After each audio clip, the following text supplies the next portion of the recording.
Caracas, 7 h du soir, Dilia rentre enfin chez elle après une longue journée.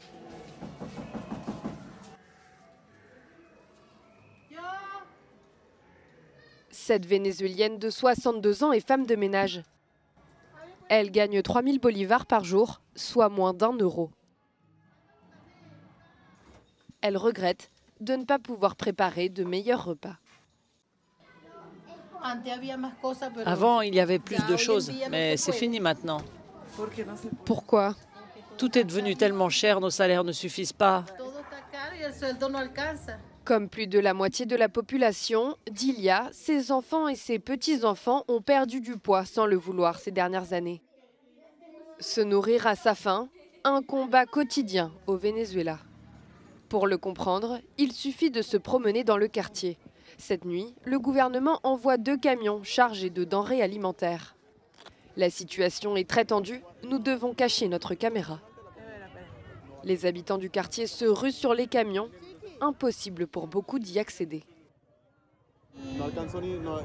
Il n'y avait pas assez de nourriture. Ils ne peuvent pas continuer à jouer avec notre faim. S'ils disent qu'ils ont apporté de la nourriture, qu'ils en apportent.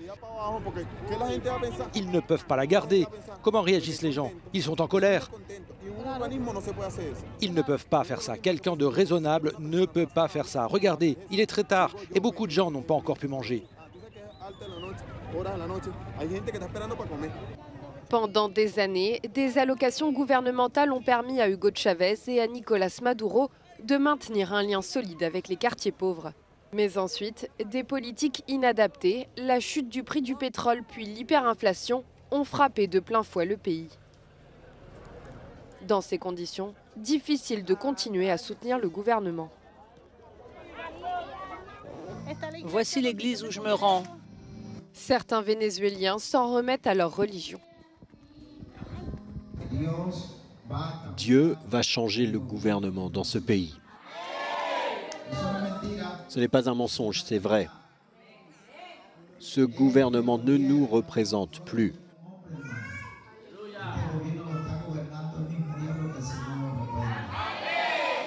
À partir de cette année 2019, c'est Dieu qui va commencer à gouverner notre Venezuela.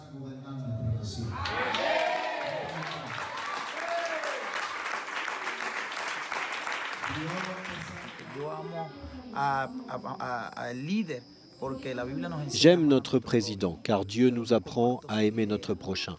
Mais je ne partage pas ses idéaux politiques. Son exercice du pouvoir est mesquin et mauvais. Les jours et les mois passent, la situation continue d'empirer. Des Vénézuéliens ont accordé leur soutien à Juan Guaidó, l'opposant de Nicolás Maduro. D'autres, comme Dilia, continuent de donner le bénéfice du doute à leur président. Elle pense qu'il n'est pas au courant de leur enfer quotidien.